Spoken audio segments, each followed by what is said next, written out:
Hello and welcome back to Franklin Covey's twice weekly podcast on leadership with Scott Miller. That's me. I serve as your host each week, 6 years running 350 plus episodes where every Tuesday and Friday we release podcast episodes both in audio and video format in the hopes of investing you as a better leader. Franklin Covey, of course, the most trusted leadership firm in the world, 40 years plus in the business of helping people become more highly effective, helping people build greater cultures of trust, identifying their key goals and building strategies and behavior change in alignment with them.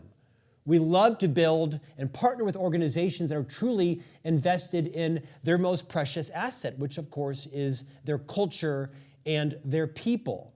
And so every couple of episodes, we like to kind of swing the pendulum back to a core leadership topic. You can't have 350 episodes only on leadership. I guess you could, but not this podcast. And today we have a seminal Wall Street Journal bestselling author back in the house, metaphorically. His name is Joey Coleman. You may know him as the author of the bestselling book, Never Lose a Customer Again. Well, Joey has done it again and released another book in that series titled Never Lose an Employee Again. This book came out about 9 months ago. The tagline is The Simple Path to Remarkable Retention. Joining us from outside of Minneapolis, Joey Coleman, welcome to On Leadership.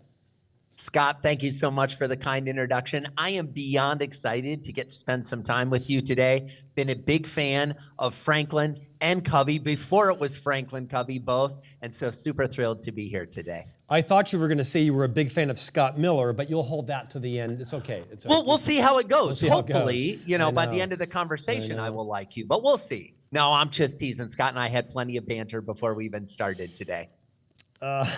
Joey, I feel like I'm looking in a mirror.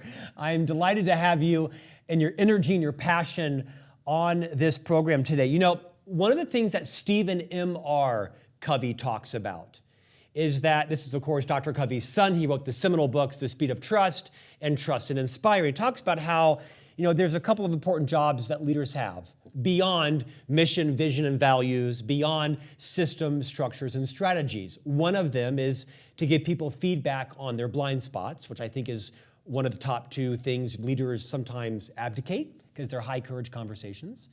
And another is the ability to recruit and retain quality talent. You have dedicated the better part of your last couple of years researching, writing about, perfecting, and publishing a book about retention.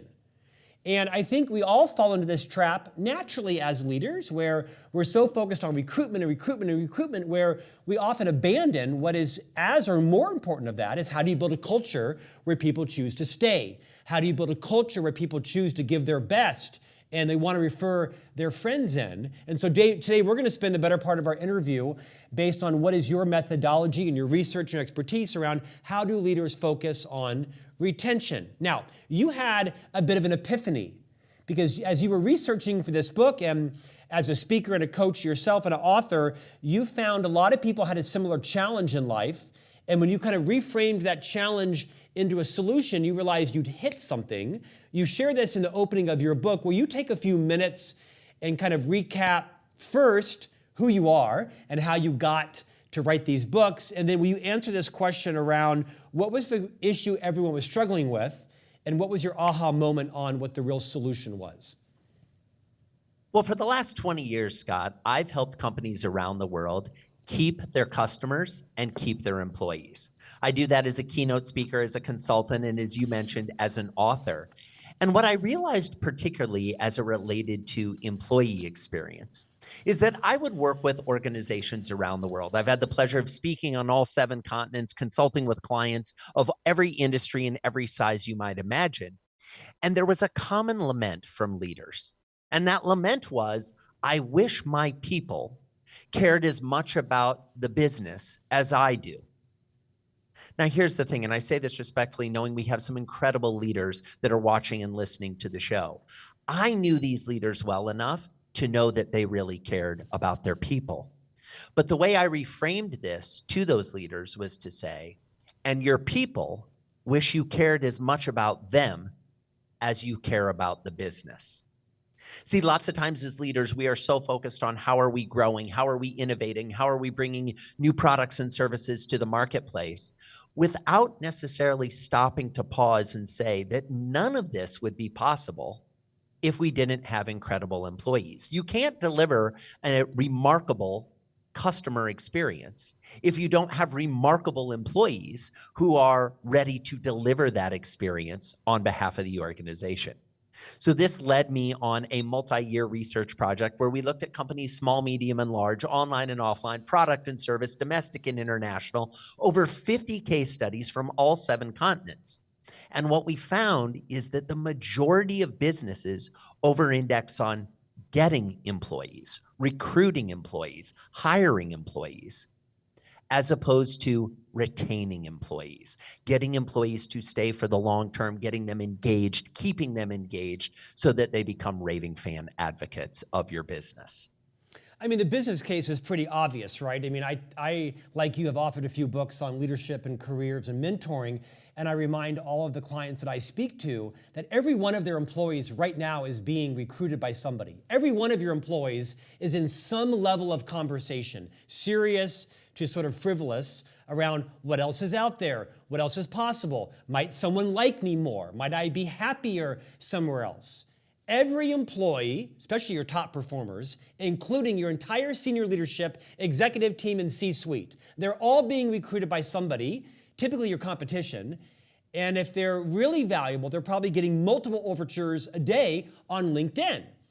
And you have to decide whether or not you want to inoculate them against those overtures, because you're naive if you don't think people are doing that, because most of your competition can afford to pay your people $8 more an hour or $15 more a year or 2% more commission, because you've done all the hard work of training them, educating them, maturing them. Talk about that, because you write in your book pretty passionately around, in many ways, you're kind of setting your competition up to poach all your people. What are you doing, A, to acknowledge that, and B, to inoculate them against taking these phone calls? Well, and here's the kicker, Scott. We want to set our people up to be poached. We want them to be growing. We want them to be learning. We want them to be succeeding. That's who's going to get poached. They're not going to poach your worst employee. They're not going to poach the employee that you have on a performance improvement plan. We wish you're like, they were. I'm not sure they're going to be here 10 weeks from now. They want the best. And if you're the type of operation that fosters the best and grows the best, there are going to be those external overtures and invitations from other employers. Come work for us. I'm a big fan of research, Scott. And one of the things that I came across when researching this book was that the typical research that has been done on why an employee leaves has a sample set of somewhere between 250 and 500 employees. Now, if you know anything about statistical relevance, you know that a study that has a sample set of 250 to 500 employees is probably not that robust of a study. Instead, I found some work by the Work Institute where they had done research of 240,000 exiting employees across 17 industries worldwide. And when they looked at all of these industries, one of the questions I had, because I'd heard this from CEOs, is, well, my people are leaving for more money somewhere else. I wanted to figure out why they were really leaving. And the research showed that indeed 9% of employees leave for a better deal somewhere else, more money somewhere else. But that got me curious, Scott. Why did the other 91% leave? And what the research found is that 23%, almost 3 times the number of people who left for money, left for a single reason. And that reason was they couldn't see a clear path forward at their organization. They didn't know what their next job and the job after that was if they stayed.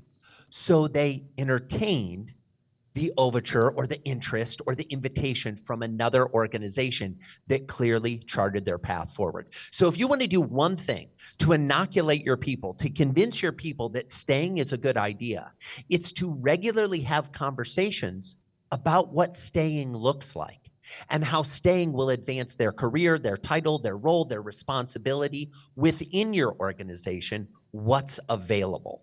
That's the best way and the fastest way to keep people on board. Joey, take that a bit deeper. That's remarkable. The other 60% of reasons, were they pretty scattered amongst 100 things, or was there something next that was quite compelling that leaders are thinking about or should know right now? I would say the thing that leaders should know right now is one of the second reasons, which when they originally did the research, I think it was at about number 4, it's moved up to number 3 and it's growing, is this idea of flexibility. Post-COVID, the employees have learned that the emperor has no clothes. And what I mean by that is for years, employers, and I say this respectfully, said, you got to come to the office. You got to work 9 to 5. We need you to punch this clock. We need you to work in this setting, in this environment. And what the COVID pandemic taught the planet really is that a number of jobs, the majority of jobs, don't have to be done or completed within the bounds of a physical geography, nor do they have to be done or completed within the bounds of a temporal border. So what I mean by that is employees can work from home. They can work from the coffee shop. They can work at 11 o'clock at night instead of 11 o'clock in the morning. And the employers who are willing to be flexible with their people, that are willing to create systems and structures that allow their business to operate, but acknowledge the human desire to be different, the practical reality that different people work better in different scenarios and settings, those are the employers who will increasingly be the employer of choice, ready to get whatever talent they need from anywhere in the world. Joey, your book is titled Never Lose an Employee Again, The Simple Path to Remarkable Retention. It's organized around what you call the 8 phases and tools of a remarkable employee experience. They are in order: assess, accept, affirm, activate, acclimate, accomplish, adopt, and advocate. I'm going to take a deeper dive on a couple of these, but before I do that, you talk about how there's a time frame where you have a chance to get the employee experience right. And I'm going to have you share that time frame, and why is that the time frame, and what does that mean to get it right? But will you rewind, and for those who may be thinking about what does the term employee experience mean? Define that. I think everyone now knows what the customer experience looks like, but few people are talking about the employee experience. Define that and talk about that time window and what it means to get it right and how do you lose it. So by employee experience, Scott, I'm talking about all the things that contribute to how an employee feels about working within your organization. These can be the hard touch points, if you will, of what does the employment contract look like? What do the procedures look like? What do the processes in your business look like? As well as the softer touch points of what are my coworkers like? Do I have coworkers or colleagues? How do I navigate my interactions with people? Does this feel like a psychologically safe place to work, or does this feel like a sweatshop? What are the elements of those interactions? What are those touch points? What are those feelings? All of these things, think of it as an umbrella combined to create the employee experience. And what the research shows is that the first 100 days of the employee journey, the first 100 days of their experience, are the most important time frame in the entire relationship. If you get the first 100 days right, you have long-term engaged employees. This research has been proven from Harvard Business School, Stanford Business School, the Department of Labor in multiple countries. What we find is that employees who come to an organization and have a strong onboarding process, a focused onboarding process, especially across those first 100 days, are more retained, are more productive, and are more engaged, which at the end of the day is kind of the goal, at least of every business leader I've ever met. They want their people there, they want them engaged, they want them contributing, they want them producing. These things all happen and happen incredibly well if we lay that foundation in the first 100 days.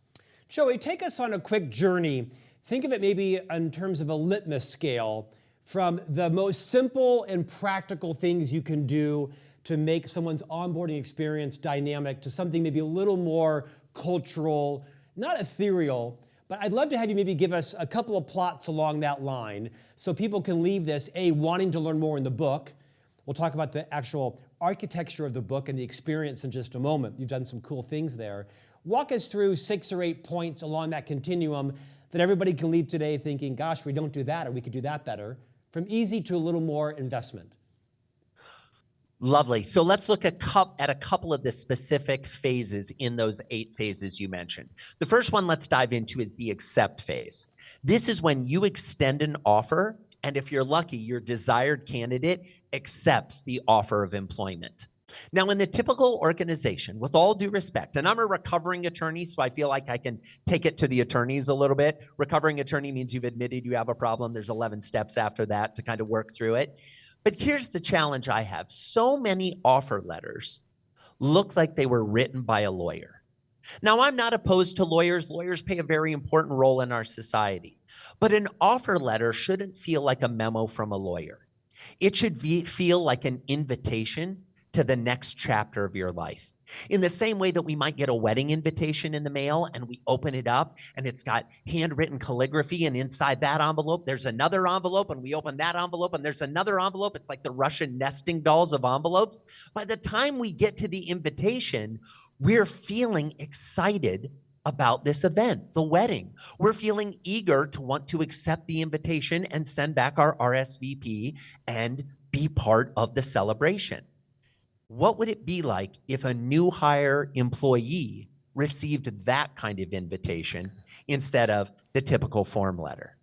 The next phase I want to dive into is that affirm phase. I'd be willing to bet that everybody who's listening is familiar with the concept of buyer's remorse. What they might not be familiar with is the concept of new hire's remorse. Now, new hire's remorse is the same thing as buyer's remorse. It's the scientifically proven fact that immediately after accepting the job offer, that newly hired employee will begin to doubt the decision they just made.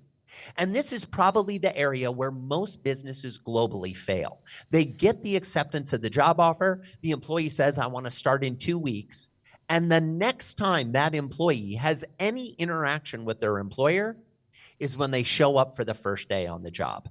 This is a fundamental problem. It's a missed opportunity because in that space between accepting the job offer and showing up for the first day on the job, all that employee is doing is doubting their choice. Maybe I should have negotiated for a better salary or better benefits. You know, I was interviewing with a couple different places and I accepted this offer, but I hadn't heard from that other place. What if their offer was better? I kind of liked that job better, but I took this one because I wanted to make sure I had a job. Oh, what am I going to do? And all of that fear and all of that doubt and all of that uncertainty, if not addressed, if left unchecked, leads them starting the relationship when they come for the first day on the job in the hole.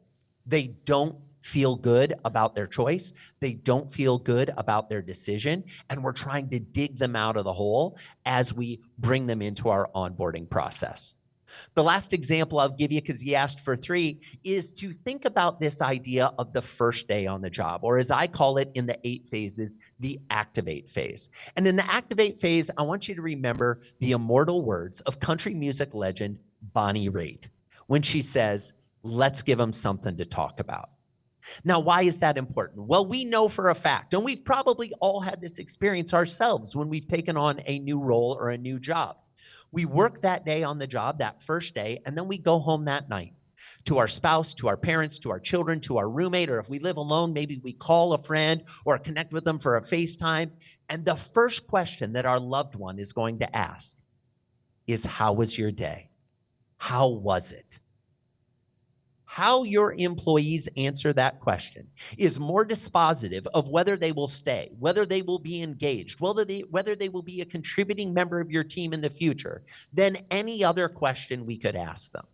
If we know for a fact that they are going to be asked that question by their loved ones, shouldn't we as the employer be more strategic in how we structure and plan that day to give them something to talk about? I think it's a good choice.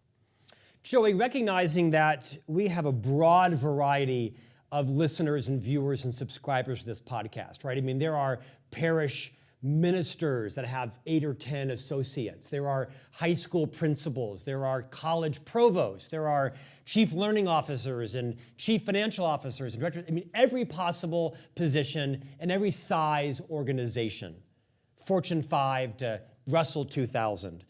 Including entrepreneurs. Who owns this? Is it the leader? Is it the hiring manager? Is it human resources? Is it people services?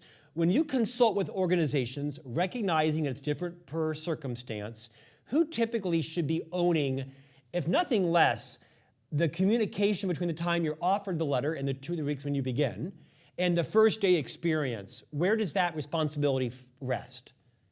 Well, interestingly enough, Scott, you've hit the nail on the head with this question of who should own this responsibility. And one of the fundamental problems that most organizations have is that no one owns it.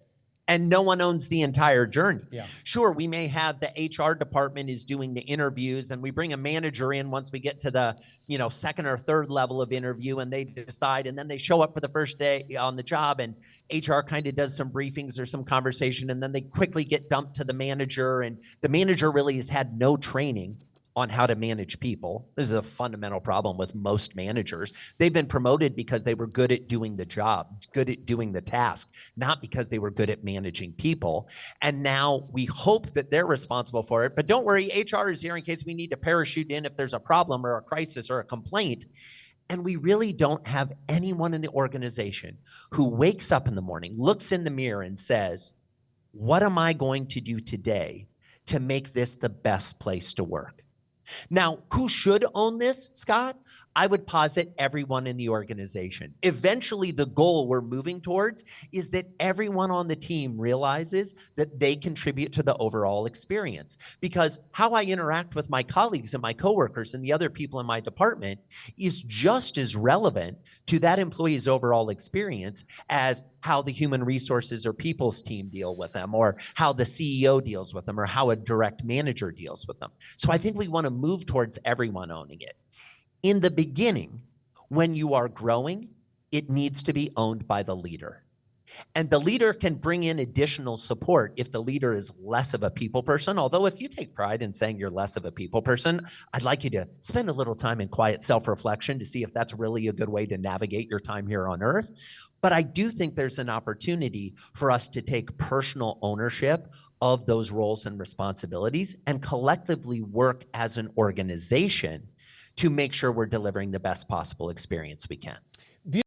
It seems to me that it should be a combination eventually of people services, human resource, whatever you're talking about it, helping to map the process, and everyone along the way knowing what their touch point is, with a tremendous amount of responsibility being on the hiring leader, right? We know people don't quit their jobs, they quit bad leaders and corrupt cultures.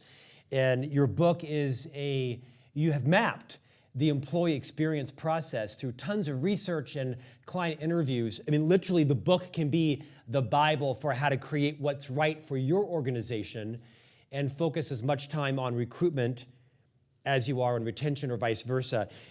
Speaking of which, in your research, Joey, in your book, you share a lot of stories of other companies and what they're doing right and what they're doing wrong. Are there a couple maybe examples where you might pluck from clients of yours or research studies where you'd say, hey, XYZ company does this, that's best of class, that can be replicated at an ice cream shop, at a gym, and at a preschool? What are a couple of things that are best case scenarios that are replicable in any setting?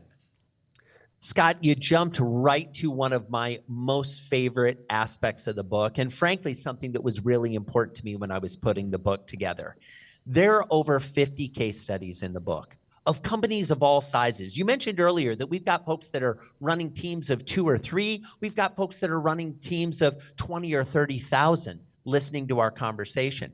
There are case studies in the book for you. And in fact, at the beginning of the book, I have a chart where I break down all the case studies by number of employees and revenues, so that if you're the kind of person that says, well, I want to see some examples of other $2 million companies with less than 10 employees, great. We break them down and you can cut right to the chase on those case studies. When it comes to examples that are portable across every industry and companies of every size, let's talk a little bit about the wonderful team at JAM and what they do on the first day on the job, because I mentioned the importance of giving them something to talk about. Jam's a company based outside of Toronto that runs sport and social clubs. So think of this, if you have like a kickball league in your community that everybody plays in after work, or a softball league or something like that, they help run and organize those leagues. It's a place for young people and middle-aged people and old people to meet other friends, colleagues, have some sport, have some social, have a good time. When you show up for the first day on the job at Jam, you pull into the parking lot and you are met at your car door by your manager. You don't have to walk to the front door and walk into a receptionist and make sure you're in the right place and you don't even know, and do they know you're coming? No. You're met at your car door. And the reason is because the team already knows the cars in the parking lot. They know which one's different, and they also know you're starting that day. And they want to make sure you have someone to walk you to the front door. When they open the front door and you come into the building, you hear music pumping. And that music is your walk-on music. If we think of professional athletes, lots of times when they come up to bat or they're called onto the field or the court, they'll have a theme song, some walk-on music that plays. And Jam is playing your walk-on music. Now, how do they know it's your walk-on music? Well, in the interview process, they ask you if you were a professional athlete and had a walk-on music song that they played every time you came onto the field, what would that be? They ask you in the written application, but they never ask you about it during the interview. That's intentional, because you've probably forgotten that you shared it with them. And all you know is when you come in, you hear the beat, you hear your jams, you're feeling excited, you're feeling pumped. You turn the corner and you see a hallway that is lined with all the Jam employees. And they're wearing hockey sweaters, or hockey jerseys for those of you that don't play hockey, with their name on the back and the number, the logo of the company on the front, and the number on the back of the jersey is the year that they started working at Jam. And you walk through this high five tunnel, high-fiving all of your new coworkers and all these people you're starting this journey with. And you come into a boardroom, and as you look on all the TVs on the boardroom, they have virtual conferenced, video conferenced in all of the Jam employees from around the world. So the entire company celebrates your first day on the job. You haven't been in the office for 15 minutes and you are already feeling welcome. You are already feeling embraced. You are already feeling celebrated. Now, I get that not every one of you has multi-million-dollar budgets for new employee onboarding experiences, or the ability and the time and the resources to put somebody through a university program at your organization where they do 30 days of training and learning before they actually take their seat in the organization. But every company can make those first 15 or 20 minutes on the job feel like a celebration of the new hire. Your energy is contagious. I'm delighted we chose to showcase you and your book today. You wrote a book that is a very interesting reader experience. I've written 7 myself, read a few from the set behind me, and in fact, my day job is I'm a literary agent, so I'm in books all day long, but you've done something quite remarkable in terms of how you wanted the reader experience to be, very intentionally. Will you take a minute or two before we close out and talk about when someone buys the book in any format, what is the reader experience going to be like for them? Well, Scott, if I was going to write a book all about the importance of creating remarkable experiences, I thought it would not only be appropriate, but interesting to explore the experience of the person consuming the book, whether they're reading the hardcover, checking out the ebook copy, or listening to the book on audio. And so what we did is at the very beginning of the book, you can sign up to experience the book. We ask you a series of questions. How quickly do you think you'll read the book? A couple days, a couple weeks, more than a month? We then ask you to provide some information. And for each piece of information you're willing to provide, your name, your email address, your cell phone number, your physical address, for the additional items that you're willing to provide, we then create some fun interactions along the way that are paced and timed to match up with your reading. So you'll get a message from me checking in on what you thought of the last chapter you just read, or you'll get a message with a video from me encouraging you to pay attention to this next section of the book. We have a bunch of little surprises put in throughout the book. What I will say, author to author, that I have loved about this is it has given me a pathway to connect with my readers. One of the things I love about being a speaker, I come off stage, people come up and they ask me questions. Oh, Joey, what about this? How would you apply it in this? And I get that human to human interaction. With a book, while I'm certainly excited that people are consuming the content and hopefully finding benefit and value in the frameworks I've provided and the examples I've given, and that they're taking the next step to implement these things in their business, if they have a question, if they have a curiosity, a concern, and I haven't created an easy path for them to communicate with me, it's a missed opportunity. I'm thrilled to say we have had readers from over 80 countries sign in to experience the book. And that has given me the opportunity to connect with folks all over the planet, see how these ideas are working in their small town or big town or giant mega city, and have that type of connection with them. I am so jealous of your genius because you are clearly an expert on what it means to create experience. As you were talking just now, I was thinking, okay, so our chief people officer, our vice president of literary, our CEO, I was thinking of all the people that need to watch and listen to this interview. Like tonight, before it's edited and ready to go in a week from now, I was thinking of how I'm going to email all the people at Franklin Covey, you need to listen to this interview because Joey Coleman is a genius. The book is Never Lose an Employee Again, rides the wave of the success of his previous book, Never Lose a Customer Again. Joey, I'm thinking there are a lot of people right now that are Googling your name because they're thinking, okay, beyond the book, how do I get this guy to consult with our company's onboarding process? Take a moment at my invitation, talk about your company, and in what capacity do you actually consult or speak with companies about how to refine their customer and employee journey. Scott, thanks so much for that kind invitation. Yeah. If anybody's looking to learn more, it's real simple. Just go to my website, joeycoleman.com. That's Joey, like a baby kangaroo or a 5-year-old, you know. Coleman, Coleman, like the camping equipment, but no relation. What you'll find there are 3 main ways that I interact with audience members. They can read my books. They can bring me into their organization as a speaker or a workshop facilitator, or they can hire me to consult and dive deep into how to make the journey that your customers or your employees are having even better tomorrow than it is today.